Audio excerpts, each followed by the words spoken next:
Bonjour chers membres des SEJ. Et bonjour à vous, enseignante à distance. Pour ceux qui l'auraient oublié avec la distanciation sociale, mon nom c'est Christine et je suis CP Récit au Centre de services des Trois-Lacs. Moi c'est Julie et je suis enseignante présentement en soutien à l'enseignement à distance. Comme vous le savez, on aime bien profiter du temps des fêtes pour créer un petit projet en lien avec le bien-être qui est la thématique des SEJ. Ou juste pour vous passer un peu de théorie sur la psychologie. Ok, non, mais c'est le... Vous vous souvenez assurément du calendrier de l'avant de l'an passé. 24 jours, 24 postes. Oh. Cette année, nous revenons en force avec un conte de Noël signé Julie et Christine, inspiré de la psychologie positive. L'année dernière, on avait exploité les 24 forces du caractère, puis dans la vidéo de lancement, on vous avait expliqué un peu la théorie derrière ces 24 forces qu'on n'a pas inventées, Christine et moi. Puis cette année, on se réserve cette partie-là de théorie un peu plus vers la fin de décembre. Donc, on va commencer sans vous expliquer la théorie, mais on est confiant que ce qu'on a préparé pour vous, ça respecte la vision des SEJ en lien avec le bien-être. Donc, comme Julie vient de le mentionner, on a composé une histoire qui met en vedette la petite fille.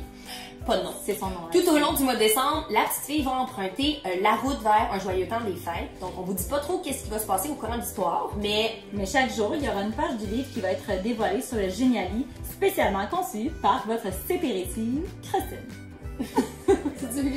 Nous souhaitons vous amener à vivre les aventures de la petite fille et pour ce faire, vous aurez quelques réflexions ou des petites actions à accomplir. D'ailleurs, le lien vers le Géniali doit vous avoir été envoyé par courriel. Êtes-vous prêts? Aujourd'hui, en grande primeur. Aujourd'hui! En grande primeur? Non. Aujourd'hui! En grande primeur! Vous êtes privilégié d'assister au lancement officiel des festivités de décembre. Et on vous présente sans plus attendre le prologue de cette merveilleuse histoire. Nous espérons que vous participerez en grand nombre, comme vous l'avez fait d'ailleurs pour le calendrier l'an passé. Et on espère de tout cœur que vous aurez autant de plaisir à découvrir cette histoire qu'on l'a eu à l'écrire. Joyeux Noël! On leur fait-tu ce bout-là? Parce que non, c'est parfait. Cher Père Noël, je ne sais pas si tu es au courant de la situation actuelle, mais j'espère de tout mon cœur que personne n'a la COVID au pôle Nord. Il serait triste que les lutins soient en quarantaine ou que les reines aient perdu l'odorat et le goût. Avez-vous pris des mesures de distanciation?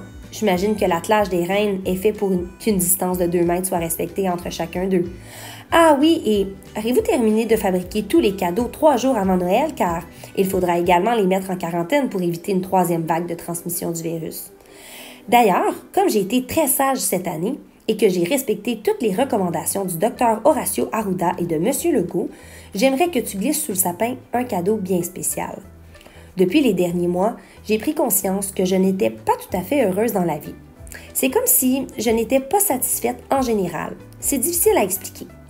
Malgré mes efforts pour entretenir des relations positives avec les gens de mon entourage, la distanciation sociale rend la tâche un peu plus ardue. Aussi, j'ai des petits moments de plaisir au quotidien ou durant la semaine, mais on dirait que le sentiment de joie ne dure pas longtemps. Je n'arrive pas à faire durer ce sentiment de bien-être. C'est pourquoi le seul cadeau que je désire cette année est ce petit quelque chose qu'on appelle le bonheur. En terminant, j'espère que Mère Noël a pensé à mettre du désinfectant pour les mains dans ton traîneau et que tu as un masque N95 pour te glisser dans les chaumières du monde entier. Avec toute ma reconnaissance et en vous souhaitant un très heureux mois de décembre et des soupers de Noël avec 10 personnes seulement. Signé, la petite fille.